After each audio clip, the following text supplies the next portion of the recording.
कहते हैं कि वो तो ऐसे ही आदमी है, वो तो निर्गुणी है, तुम गुणवान हो, और दोनों को एक में सानना का मतलब होता है, छत्तीसगढ़ी सानना बोलते हैं। अब हिंदी में भी पता नहीं, मिलावट करना, यही बोलते हैं, मिलावट मिक्स करना। तो कहते हैं वो निर्गुणिया ते गुणवंता मत एक ही में सान, वो तो ऐसा ही हुआ, तू मत हो आयान। आयान का मतलब होता है वो तो ऐसा ही हुआ, तू क्यों मूर्ख बन गया उसके साथ। बात समझ में? तो अपने व्यवहार को इस तरह की सभी जगह पे संभाल के रखना है, ये तीसरी बात आप जरूर ध्यान में रखें। चौथा, फिर अब जब आप कंपनी के लिए वो नहीं हो, उत्तरदायी नहीं हो, कर्तव्यनिष्ठ नहीं हो, मतलब आप कंपनी को अपना मानते ही नहीं हो, केवल यहाँ पे फॉर्मेलिटी अदा करने आते हो, केवल सैलरी झोंकने आते हो, ऐसे व्यक्ति क्या लंबे वक्त तक टिकेंगे? नहीं टिकेंगे। ना उसकी उन्नति होगी ना हमारी उन्नति होगी। हमको हमारी उन्नति के लिए और आपकी उन्नति के लिए बहुत जरूरी है क्या? कर्तव्यनिष्ठ होना। कर्तव्यनिष्ठ का मतलब जिम्मेदारी निभाना, ठीक है, जिम्मेदारियों को पूरी तरह से निभाना।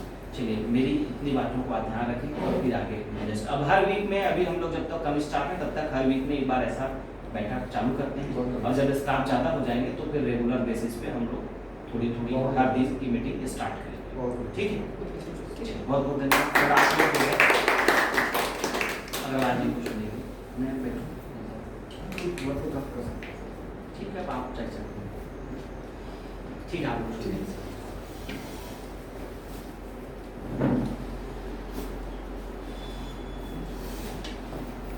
लगभग 90% तो काम जो साहब कर ही दिए हैं, मुझे आप लोगों को समझाना है। थोड़ी सी चीज़ और हम लोग डिस्कस करते हैं। हम लोग सब यहाँ पर, मतलब मैं बेसिकली डिस्कस करना चाहता हूँ कंपनी को कैसे हम लोग चलाते हैं, ठीक है, और आपकी इम्पोर्टेंस क्या है कंपनी के अंदर। लोग काम तो कर रहे हैं, तीजराम भी काम कर रहा है, कुलदीप भी काम कर रहा है, धीरज भी काम कर रहा है, आप भी कर रहे हैं, आप भी कर रहे हैं। कई बार लोग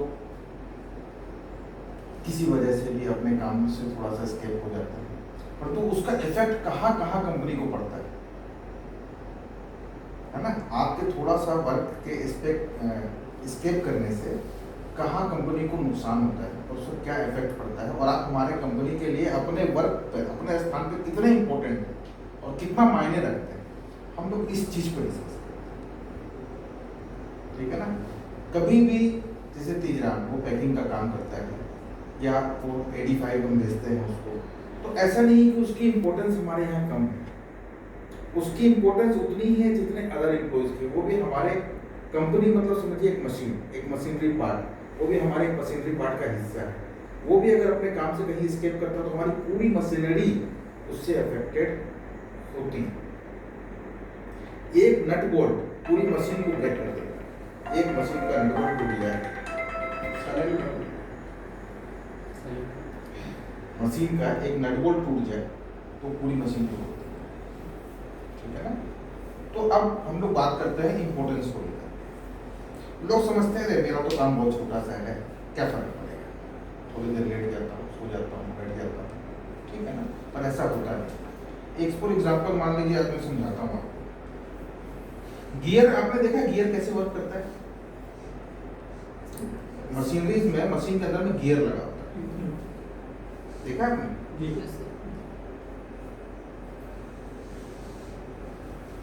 गियर के जो दांत होते हैं आपने देखा है, एक दूसरे के अंदर फंस के चलते हैं इस तरह से। एक गियर से अटैच दूसरा गियर होता है, दूसरे से अटैच तीसरा गियर होता है, तीसरे से अटैच चौथा गियर होता है। हम लोग सब उसी तरह से गियर से एक दूसरे से अटैच, और बीच में जहां एक गियर भी, कोई भी एक गियर अगर ये सोच ले कि मैं तो भैया आज रेस्ट करूंगा, तो क्या होगा, जो पीछे के जितने गियर्स चल रहे हैं और उसके आगे के जितने गियर्स चल रहे हैं वो सारे गियर्स जाम हो जाते हैं, रुक जाते हैं। काम करने के लिए शायद सारे गियर्स को चलना बहुत जरूरी है। और कंपनी क्या है? कंपनी क्या है? एक मोटर समझिए, मशीन में मोटर लगता है, मोटर चुपचाप से एक जगह बैठी है, और तो पूरी मशीन को जो चला रही है वो वही चला रही है।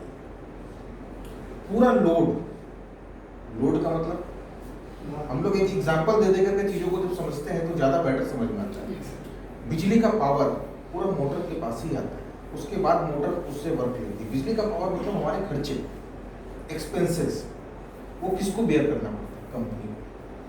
ऐसा लगता है कि कंपनी के जो सीट्स पर बैठे लोग हैं वो चुपचाप बैठे हैं, सिर्फ इंस्ट्रक्शन देते हैं, वो काम नहीं करते।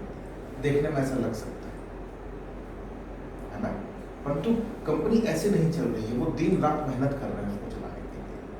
आज कोई भी पेमेंट्स है, कोई भी इशूज है या कुछ भी है, किसी तरह की प्रशासनिक प्रॉब्लम से कौन हैंडल करता है इस चीज को?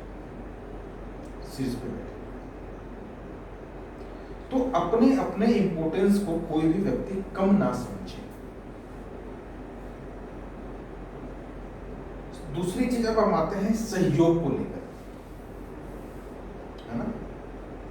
जो व्यक्ति के नीचे जो व्यक्ति है और जो व्यक्ति के ऊपर जो व्यक्ति है ना, मतलब सीनियर जूनियर की हम बात कर लेते हैं एक बार यहाँ।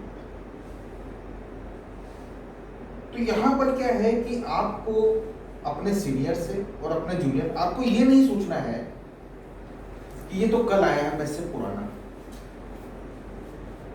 ठीक है। यहां से सीनियर और जूनियर नहीं होता। एक्चुअल में तो देखिए सीनियर जूनियर कुछ नहीं होता। एक्चुअल में होता है कि आपको जो वर्क दिया गया है, बस आप अपना वर्क करते जाइए और जो जितना बढ़िया परफॉर्म कर रहा है वही सीनियर अपने कार्य क्षेत्र में नियम के हिसाब से। आप सपोज कर लीजिए कि इनका काम है अकाउंट्स देना, ठीक है ना। हमने एक सिस्टम फॉर्म किया। यहाँ पर सिस्टम कौन बनाता है? कंपनी बनाती है। आपने कभी सीएनसी मशीन को देखा है? जानते हो सीएनसी मशीन क्या होता है? सीएनसी मशीन कंप्यूटराइज्ड मशीन होती है जिसके अंदर हम एक सॉफ्टवेयर फीड कर देते हैं, ठीक है। और वो मशीन ऑटोमेटिक वर्क करती है कि पहले सपोज एक हम पेन का एग्जांपल लेते हैं, उसने पेन का डब्बा उठाया, उसके अंदर में रिफिल डाली, रिफिल के अंदर में नीब फिट किया, फिर डब्बे को फिट किया, वो ऑटोमेटिक वर्क करती है। सपोज कर लो कि उसके डब्बे पैकिंग वाला एक सिस्टम खराब हो गया,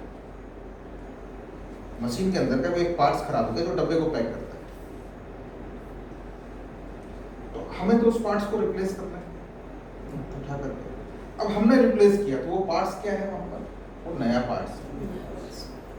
परंतु अगर उसके बाद वाला हिस्सा वो सोचेगा ये तो नया नया आया है, मैं तो बहुत पुराने समय से काम कर रहा हूँ, मैं इसका इंस्ट्रक्शन क्यों मानूं? बात आप समझना, पॉइंट समझना।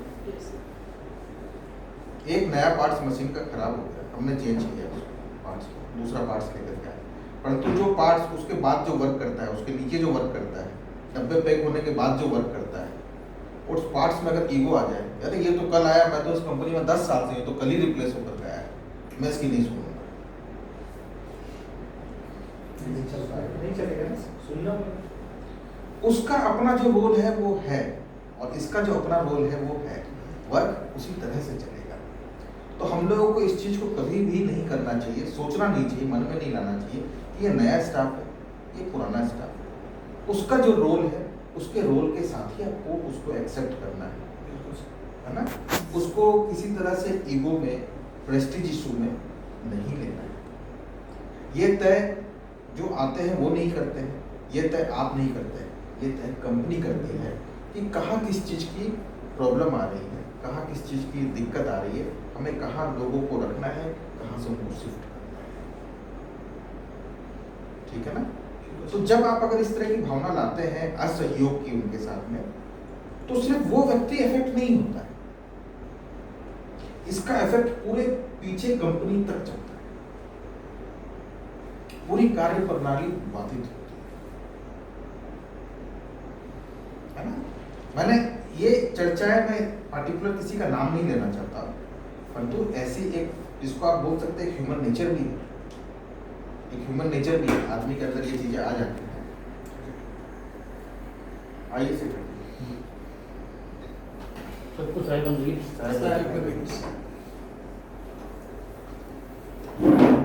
अब बहुत से लोग हैं, उनको उनको ऐसा लगता है यार मैं काम तो कर रहा हूँ, और तो वही रोज का आना, रोज का जाना, रोज का झाड़ू लगाना, रोज का पोछा लगाना, मैं आखिर कर क्या रहा हूँ?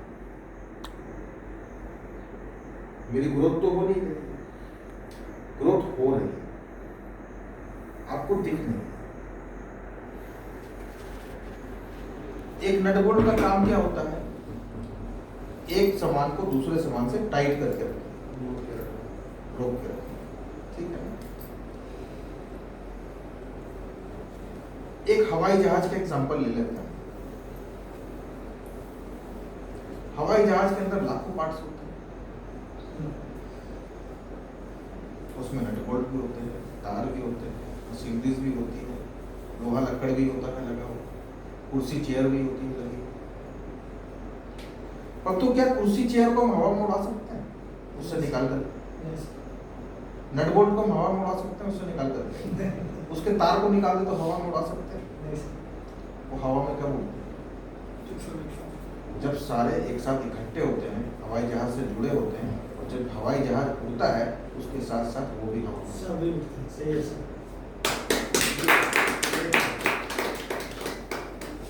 ठीक है ना? आप सब भी हमारे लिए एक पार्ट्स हैं।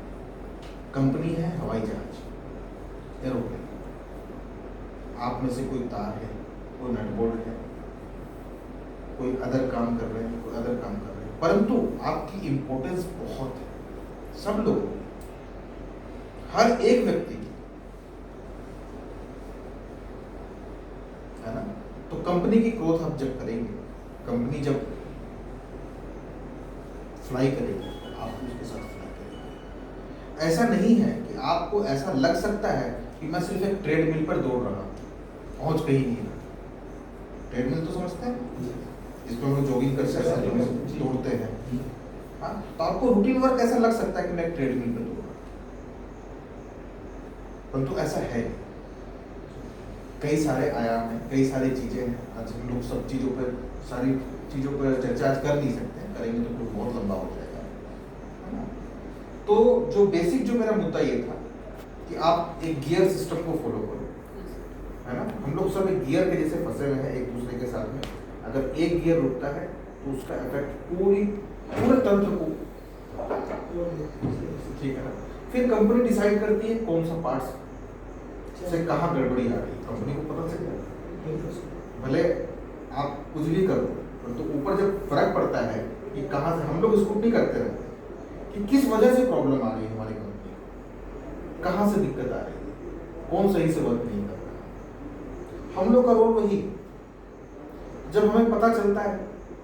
आज मैं थोड़ा इजी एग्जांपल्स देके इसलिए समझाता हूँ कि सबको समझ में आ जाए, है ना? आज आपके गाड़ी में, स्कूटर में, मोटरसाइकिल में कोई पार्ट्स खराब होता है तो 10-5 रुपए का पार्ट्स खराब होता है तो आप क्या बोलते हो? अरे यार तुरंत हटाओ, नया रिप्लेस। कोई महंगा पार्ट्स खराब होता है तो आप कोशिश करते हो उसको रिपेयर करें। आप अपने वर्क से, अपने परफॉर्मेंस से अपने आप को थोड़ा महंगा पार्ट्स करो। अगर आपकी परफॉर्मेंस 0 है, आप वर्क नहीं करते हैं, तो कंपनी कह रही है कोई फर्क नहीं पड़ता है, हटाओ यार दूसरा आदमी करो।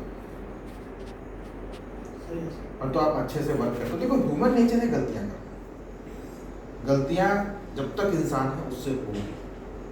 100% एरर फ्री आदमी हो नहीं सकता, संभव नहीं, पॉसिबल नहीं। और तो 2 तरह की चीजें होती हैं, जानबूझ के गलतियां करना और गलती से। जानबूझ के आप गलती ना करें, गलती से तो देखो गलती सबसे होती है, और एक जन्म के हम 7 जन्म ले लेंगे तब भी 100% तो परफेक्ट नहीं हो सकता, ठीक है ना?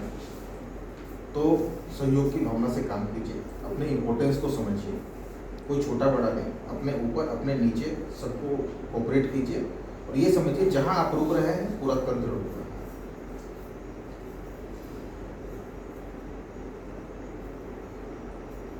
ऑल आर इक्विवेलेंट है, सबका रोल बस अपना अपना निर्धारित है, काम ये के हिसाब से।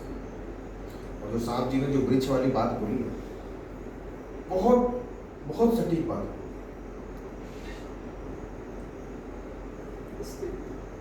आप जब काम नहीं करते हो वो भी दिखता है, आप जब काम करते हो वो भी दिखता है, हर चीज दिखती है, हर चीज नजर आती है ऊपर से।